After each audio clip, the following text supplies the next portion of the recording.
Welcome to Spectacle on Television Nigeria. I am your host, Daniel Atai.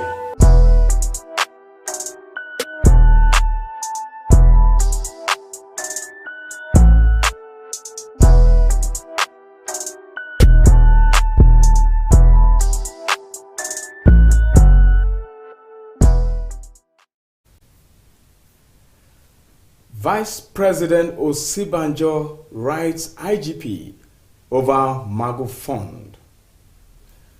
And in our second story, we have OBASEKE not fit for PDP, says ex-commissioner.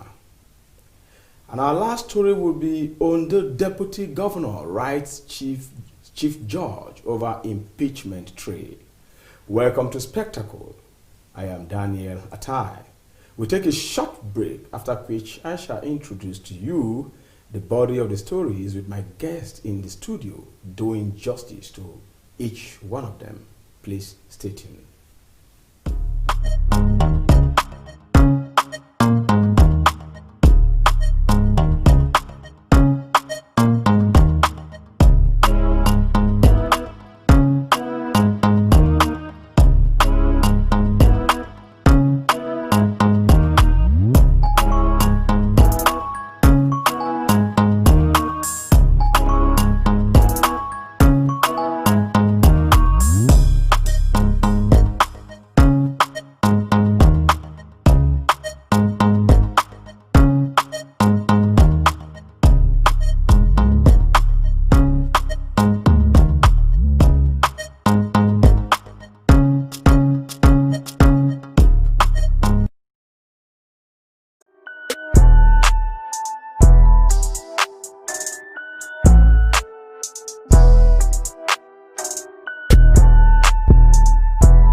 Welcome to Spectacle on Television Nigeria. I am your host, Daniel Atai.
Welcome back.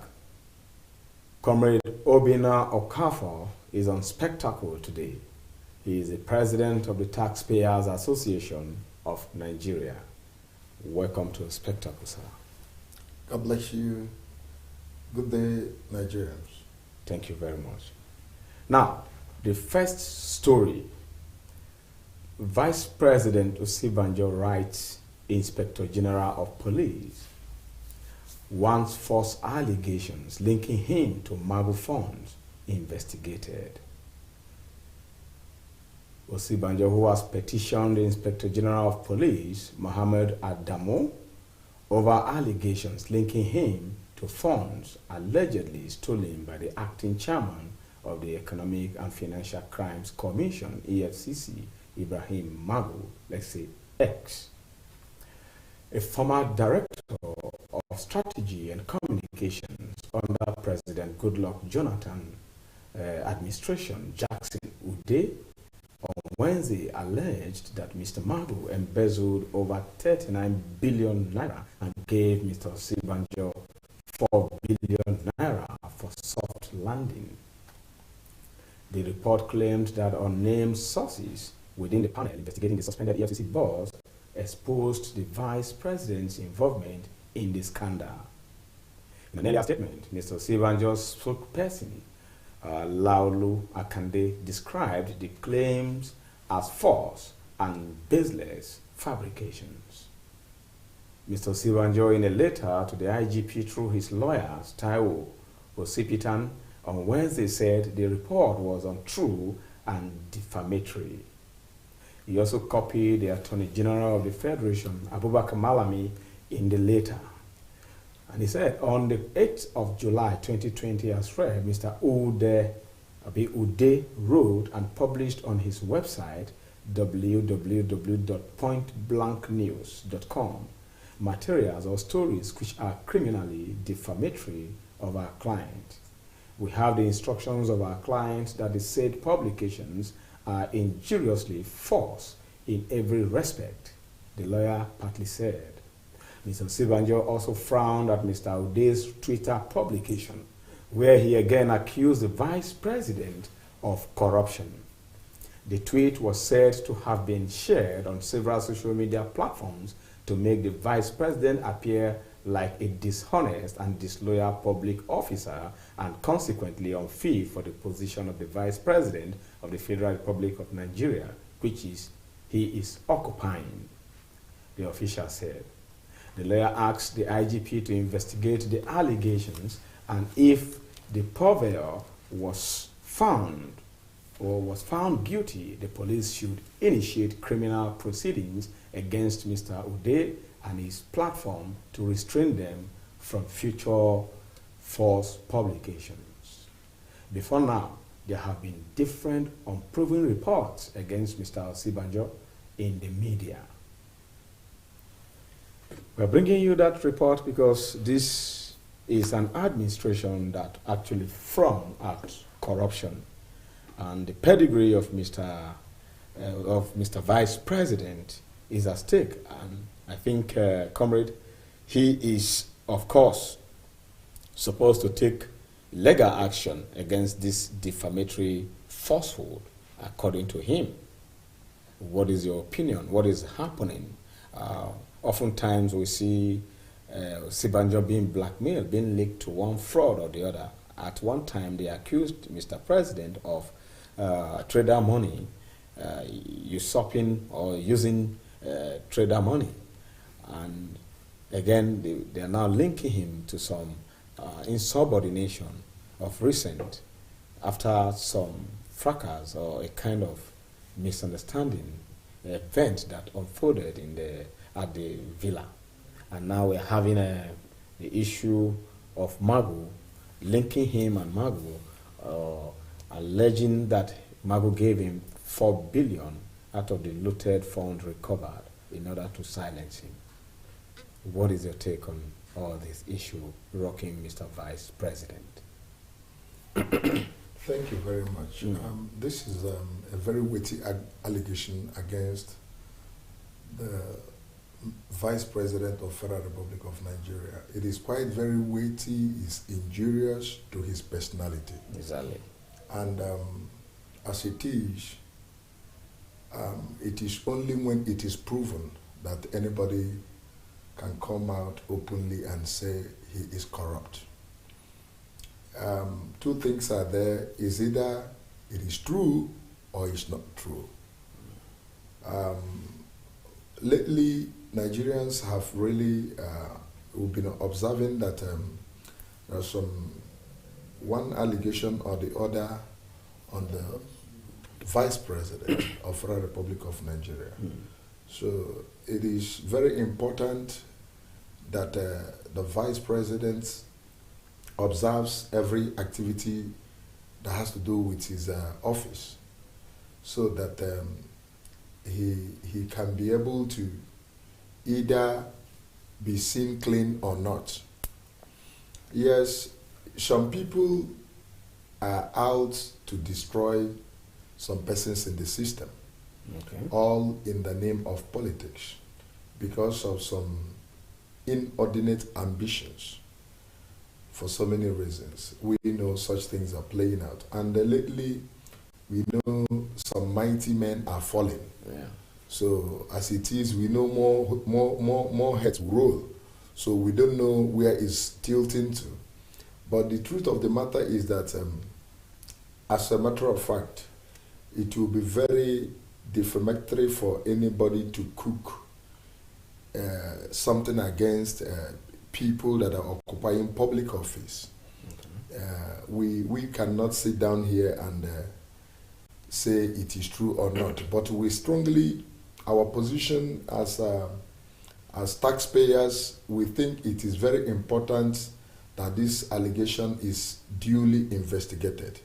It should be thoroughly investigated. Now that the Vice President have written formally to the IGP, this matter shouldn't be swept under the carpet. The IGP should engage the publisher, the publisher, and go further to see whether there will be facts in this matter.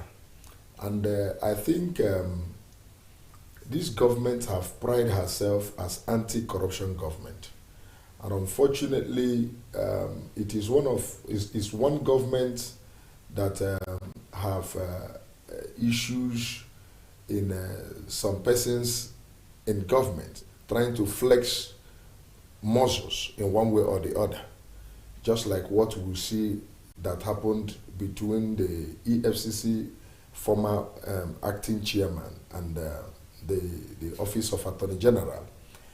We saw it happening in a few months ago between the Office of NSA and the former late Chief of Staff to Mr. President. Mm. And I think it shows that there is no synergy, there is no intimacy, there is no team leadership among some of these office holders. Mm. Because when you see this kind of scenario, it shows that there is a lot of lacuna in the leadership circle in this present APC government. Because what you continue to see is allegation, counter-allegation, at all levels. And it does not speak volume of a government that is supposed to showcase integrity at the highest level. But if we look at it from this perspective that the president promised change, and another point, he promised Nigerians about his administration or what he was going to do is the fight against corruption. Isn't that okay? So if he finds corruption underneath his government, don't you think what he is doing now is appropriately okay? Yeah, to a very large extent. But don't forget that Nigerians are not docile. Mm. We have had a lot of records of high-profile individuals in APC that are alleged to be corrupt, and Nigerians expected that government President Muhammadu Buhari ought to take some drastic measures to ensure that the system is well cleansed. But unfortunately, some of these things does not see the light of the day. Namely, we saw a lot of things happen in EFCC. We know in the days of former Senate President Bukola Saraki, there were some allegations, even DSS report against MAGU, that simply shows that he is corrupt, or he is alleged to be corrupt. But that was more reason why the 8th Senate refused to screen him, to ratify him to become substantive chairman. But the presidency looked the other way around. Rather, they felt they can allow him to continue to remain as the acting chairman. Mm. And I believe that the 8th Senate were able to showcase a lot of reasons why he cannot be confirmed. And some of these things are quite indicting. But a government that is anti-corrupt government didn't take drastic measures And today, this same man is facing panel. He has been disgraced out of office, and a lot is going on. There are some speculations that the panel is looking into two major weighty, allegations against MAGU. One is 39 billion naira. The other one is that he has been involved in acquiring properties outside Nigeria, especially Dubai and all that. So these are very weighty allegations, and a lot of them in this government, But this government have not really done much to sanitize the system. It is very even the act of, if it is other government or other administrations, do you think that they would have even brought problem within their party structure, or problem emanating from persons within their party structure out to the public, or for the DSX or IGP to investigate? No, what is important is not even, at times, as a result of discrepancy among them, these kind of issues might be able to, to be known in the public clear. But what is very germane in this whole situation is the end result of it. Nigerians want to see the height of drastic measures taken upon these senior citizens of Federal Republic of Nigeria. In this same government, don't forget, the former SGF was indicted. He was disgraced out of office, and nothing much was done about that. We have couples of so many of these high-profile citizens under APC government who were asked to go and sin no more. They did not face the the music as supposed. Right. So to compare to one of the governments, in 1999-2007, where an IGP, was totally striped and disgraced out of office, and up to today, the man couldn't. In fact, he didn't come out of that very stigma all the days of his life. Okay. So we want to see more of this anti-corruption crusade. That is the truth. We want to see more of this anti-corruption crusade. It is disgraceful. This government need to do a lot of homework. We need to sanitize the system. It is unfortunate that monies that are recovered are eluted. It is an abomination, because by all standard, so many properties were confiscated. And if you cannot give adequate account of properties that are confiscated from senior citizens that embezzled taxpayers' money, it is nothing to write home about. So it does not even make sense to recover those properties in the first place.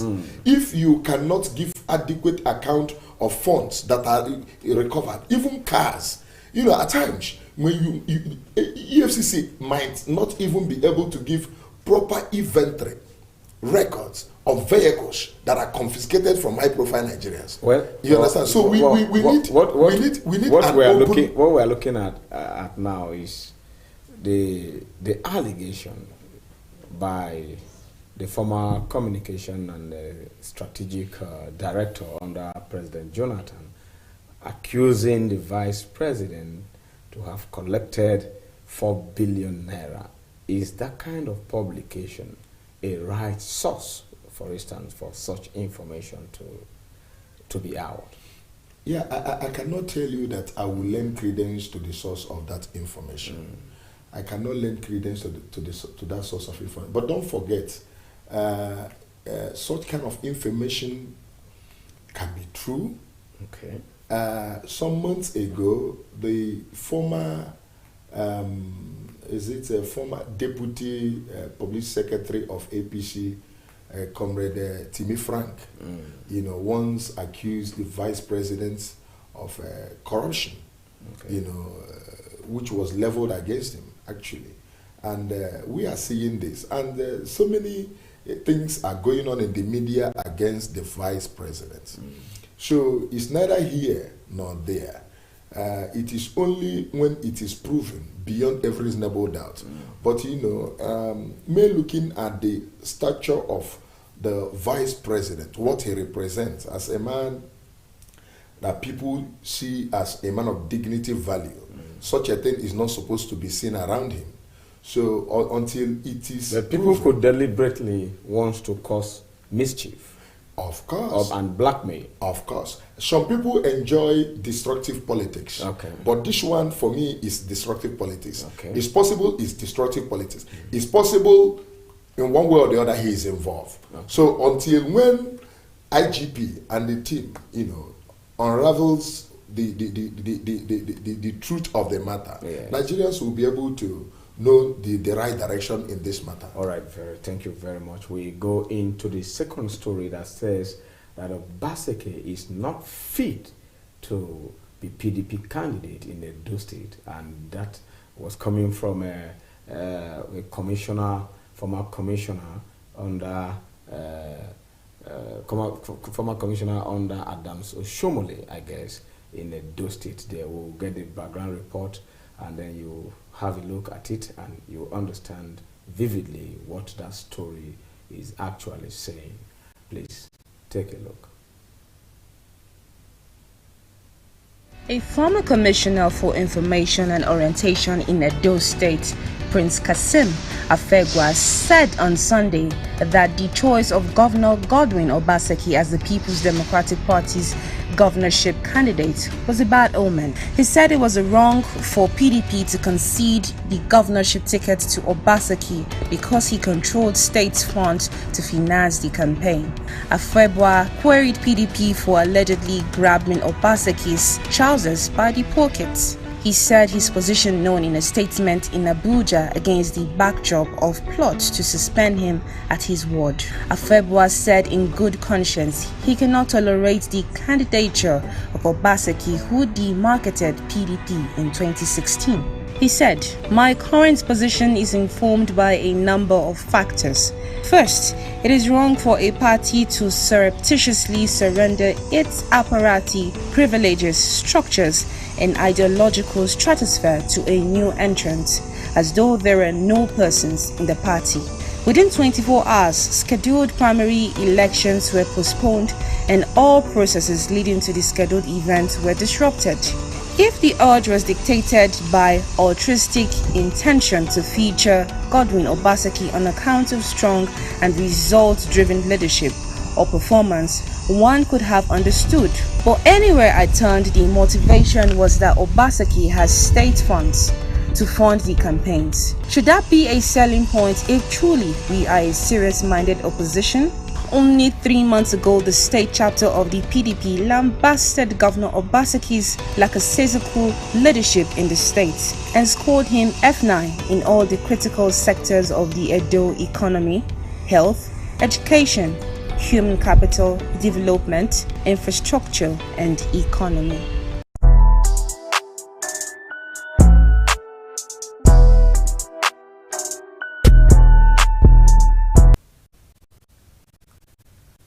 Welcome back.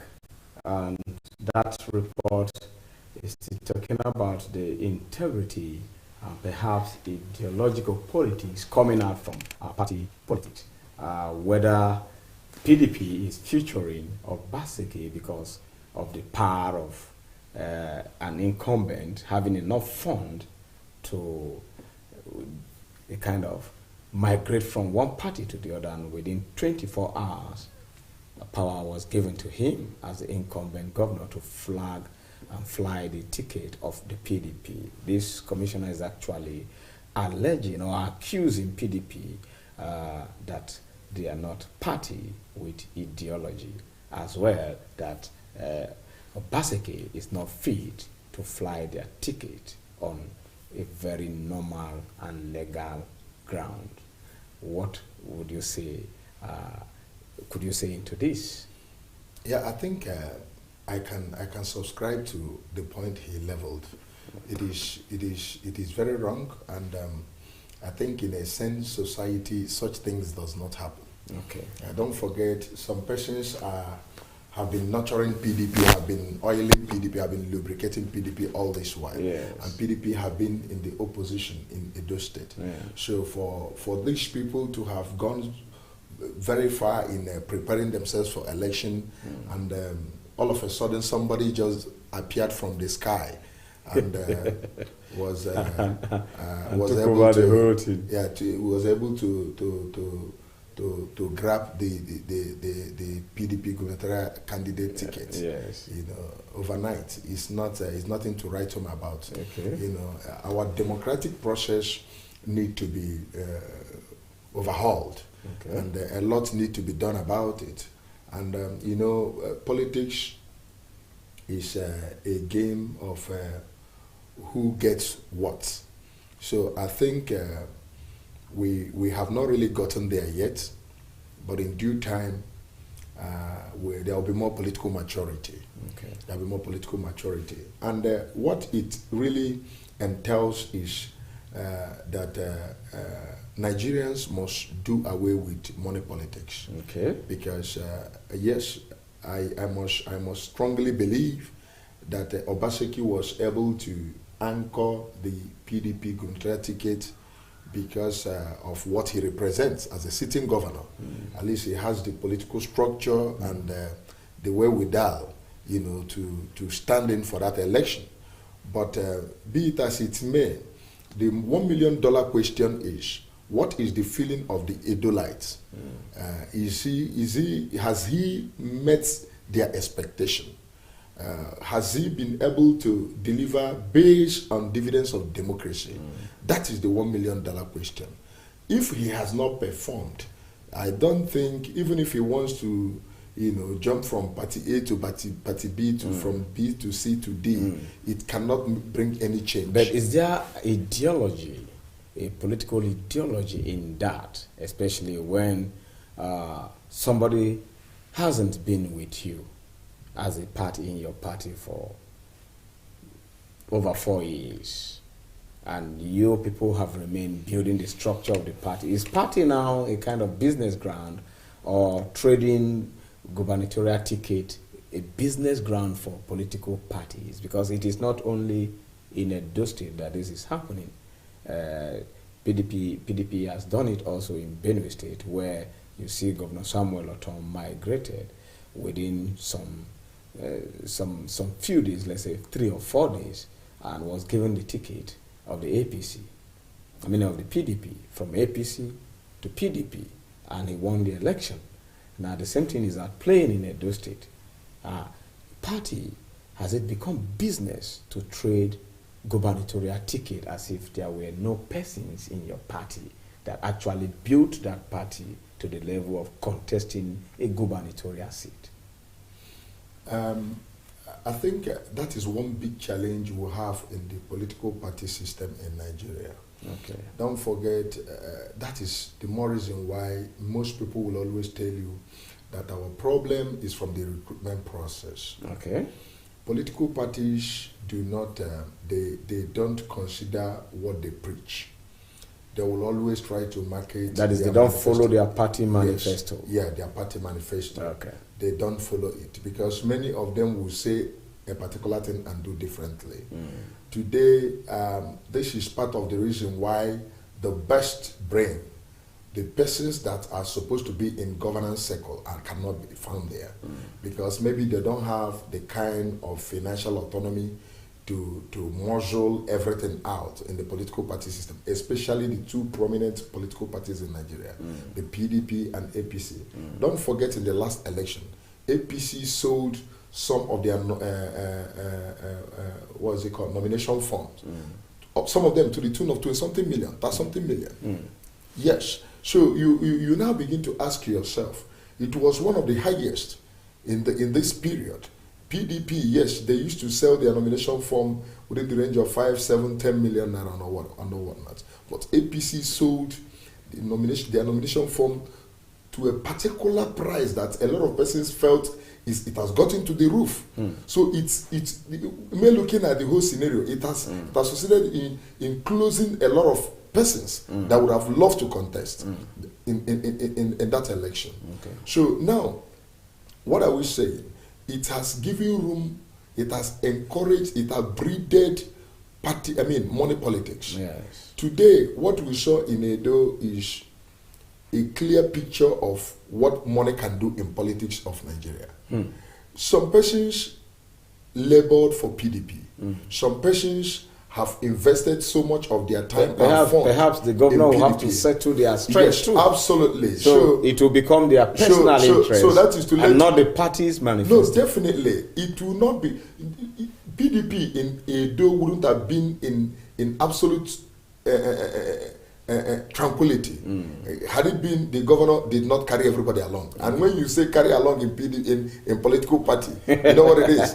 So a man has been oiling all the structures, preparing for primaries, and all of a sudden somebody came in from somewhere, and the settlement is something that nobody should know about. It's reasonable settlement. So this man have. But is it ideal? Is it ideal? No, it is for damaging. people to compromise. No, it is damaging. It is damaging because don't forget some of the electorates, their will have been subverted. Yes. So many of them are counting on some of these who may not have opportunity to gain from the money refunded by the governor to these persons who were actually in the party first. No, not only that. The generality of the people who are supporters cannot get money from. No, not even. I'm not even driving. Okay. At that direction. It's okay. I'm looking at out of these 3 prominent PDP contestants that stepped down for Obaseke. Don't forget, all these 3 contestants, we are very prominent sons of Edo State.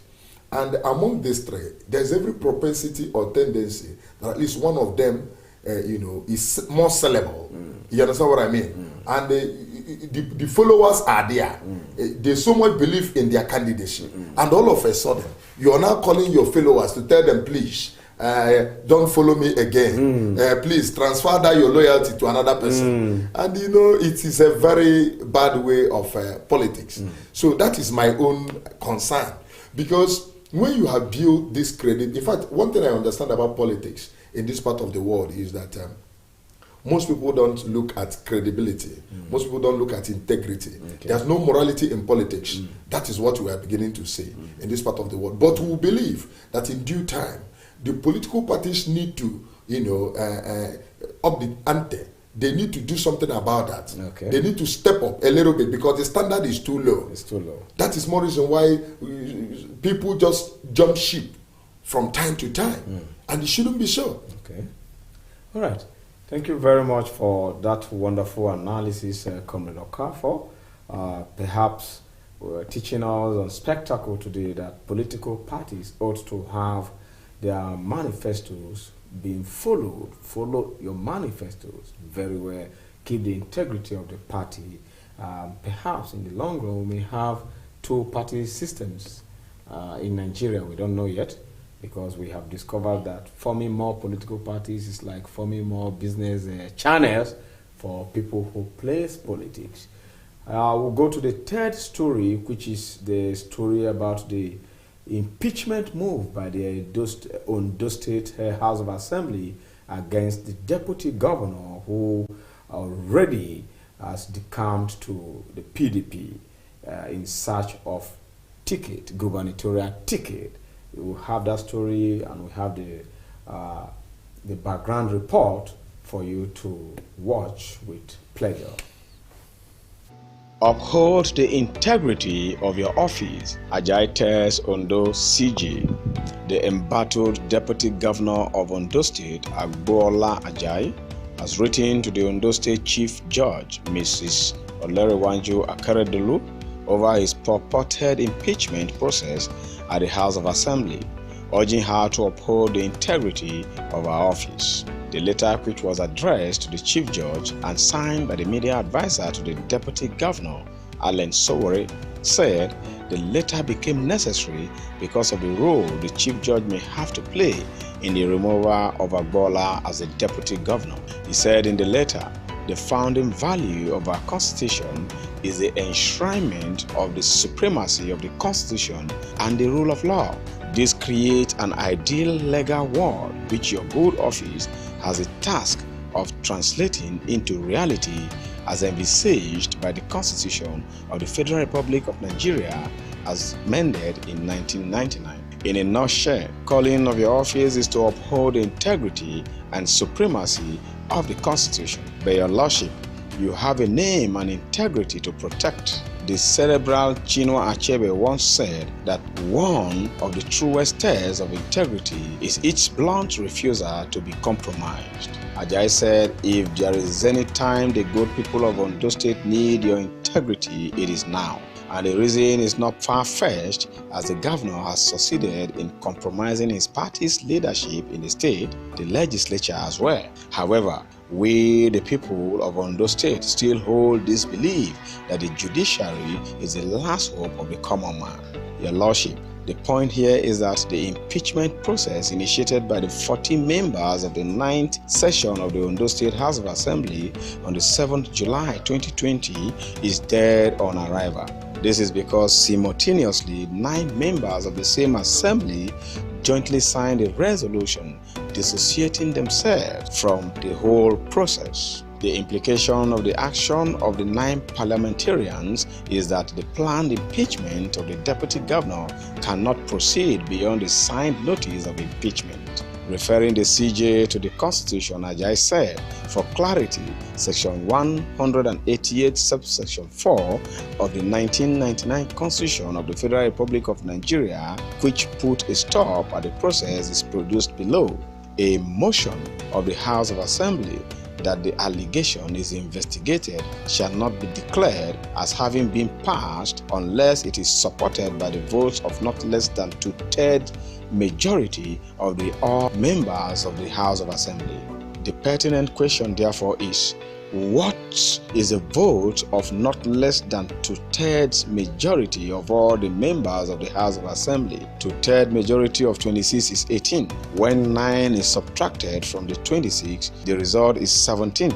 It is a settled principle of law that one cannot build something on nothing, as the whole edifice will collapse. All designing minds in Ondo State know today that the next line of action is that the governor, in his desperation, will bring into full force the enormous power and influence of his office to bear on your Lordship to join in this illegal arrangement to oust the deputy governor. He will attempt to force your Lordship to appoint a panel of 7 persons to do the hatchet job.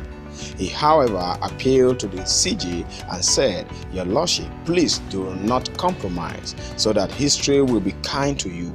History will say, will surely vindicate the just, and the wicked will surely be punished.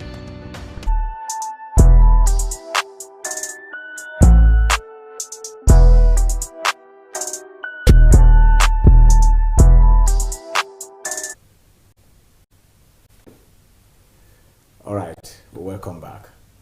That was the background report about the impeachment trailing the Ondo State Deputy Governor. And Comrade Okafor is still in the studio with me here to do justice to it. And if I may ask Comrade Okafor, we don't know now whether this impeachment, that already have been planned by the State Assembly will go on lawlessly, or they will follow the rule of law that says 1/3 of the Assembly are the people, are the numbers required to impeach either the governor or the deputy governor. Will they go ahead autocratically, as the power is said to be coming from the governor, because it's all over the media and it is not a hidden stuff? Would the Assembly go ahead? And if they go ahead, which law will actually back them up? Even their legislative law cannot back them. That is the standing order. And also the judicial and legal system from the Constitution may not also back them up. So in this situation, what an integrity are we expecting from the Chief Judge of Ondo State? Thank you very much. So many deputy governors have been consumed in this kind of matter in this country. Governors are emperors, and that is more reason why the President of Federal Republic of Nigeria deemed it fit to give financial autonomy to the local government Yes. and the judiciary. Yes. And this is part of the reason why. Okay. Because there is need for autonomy of independent of judiciary. Yes. And financial independence. Financial independent. And on whatnot. The destiny of the deputy governor, as it is, lies in the hands of the CJ of Ondo State. Okay. And I believe posterity will judge her if she decides to do what the Constitution says. Okay. Because although in that is positive past, judgment on that judgment, part. yes. Let her do posterity what the will be on her Constitution side. says. Yes, posterity will judge her right. Okay. Now, secondly, don't forget that because of overbearing influence of the governors on some issues that has to do with the state, and incidentally, the governor in question was former MBA president. Okay. So he's a custodian of the law of this country. The governor himself. Yes, the governor, yes, of Ondo, Akeredolu, yes. was former MBA president. Okay. So he's an authority in the law of Federal Republic of Nigeria. Okay. So we'll see whether Nigerians are observing, the taxpayers are observing, yes. And we strongly believe that the governor ought to understand that he needs to represent the MBA in this matter very well. Okay. The needful need to be done. The Constitution says two-thirds of 26 that is, members of the House of Assembly will decide what will happen to the deputy governor, and two-thirds ought to be 18. Yes. 18 persons. So, and not just 9 persons. So, but even though we have seen all sort of kangaroo arrangements, before now, in the former government, even in Obasanjo's government, yes, and even in Goodluck government, where 6 House of Assembly members will come to Abuja and impeach their deputy governor and even their governor. So a lot has gone wrong. Yes. But we need to get it right. Yes. There is no need for executive rascality. Especially coming from a man who was a top member or president of Nigerian bars. Yes, a top member, a former MBA president. Okay. So he's an erudite lawyer, highly respected all over. So we suggest and we are of opinion that he does not allow executive rascality to diminish his personality, as it were. Okay. Anyway, thank you very much, and I think with that report, we may call it a quit today, except if you have one or two statements to make, again, from the 3 topics we treated today. We talked about Osibanjo's letter to the IGP indicting him, ordering him to investigate the accusation, linking him with 4 billion naira looted funds scandal from MAGU. And we also talk about the Obaseki not fit for governor or for PDP in Edo State, where a former commissioner alleged that PDP shouldn't have given their ticket to Obaseki. And then we looked about that ideology, political ideology, whether it is the right thing to do for captains of industries in the political parties, in this case, to jump ship within 24 hours and they are given ticket of the parties to fly. And the third one, which is the Ondo State Deputy Governor impeachment, whether it is going ahead autocratically or it might seek the face of the law or the Constitution. And if you have anything, you can just discuss it briefly within 2 minutes and we call it a day. Yeah, let me quickly round off. I want to suggest that what is going on in Edo State is politics. Okay. The Pastor Iziamu, the APC candidate in Edo, don't forget, few years ago, he was demarcated by Oshomole. Yes. So today, he is the man that they want to celebrate. They want to celebrate. And if you go to Edo today, the man who is leading the campaign, he happens to be Ganduje. Okay. And on the other side of PDP, the man leading is Wike. And we were told that in a particular popular roundabout, there is a particular digital signboard where they are showing some kind of a picture and video of how Ganduje was warehousing some dollars, in Edo State. Yes, and that the Agbada turned into bullion van. We are dollars. They know that he's coming to, so Edo State. So Edo people, they were very smart to position that, to sell it to the people. And some Edo people are saying that how can a thief now market a thief? So all these things are politics, and that is one reason why in politics you must be very, very careful. And don't forget, picture and video speaks volume of any activity whatsoever. But so Nigerians, on the other hand, are very wise now. They are even wiser. They could tell between the light and darkness, except those who are actually hungry. Because a hungry man is a helpless man that needs help.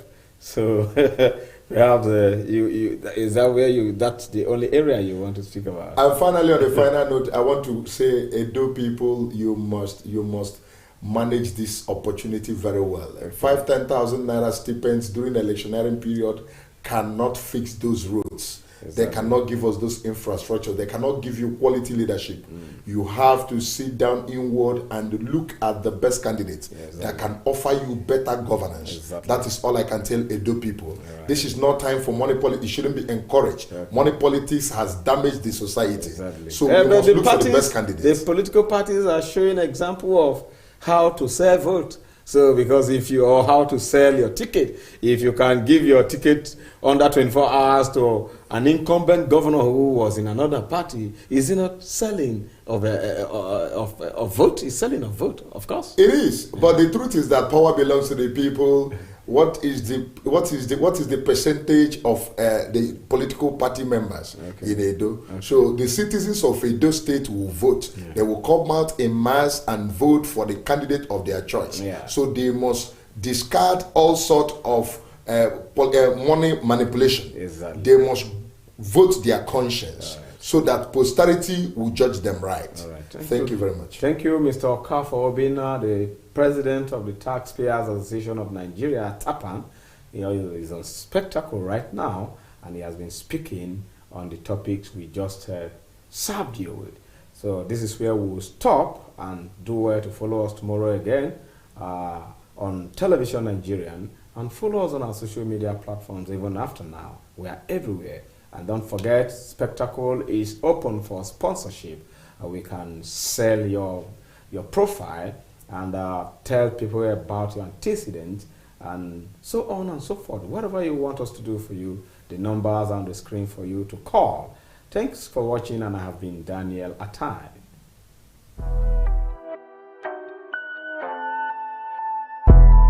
Welcome to Spectacle on Television Nigeria. I am your host, Daniel Atai.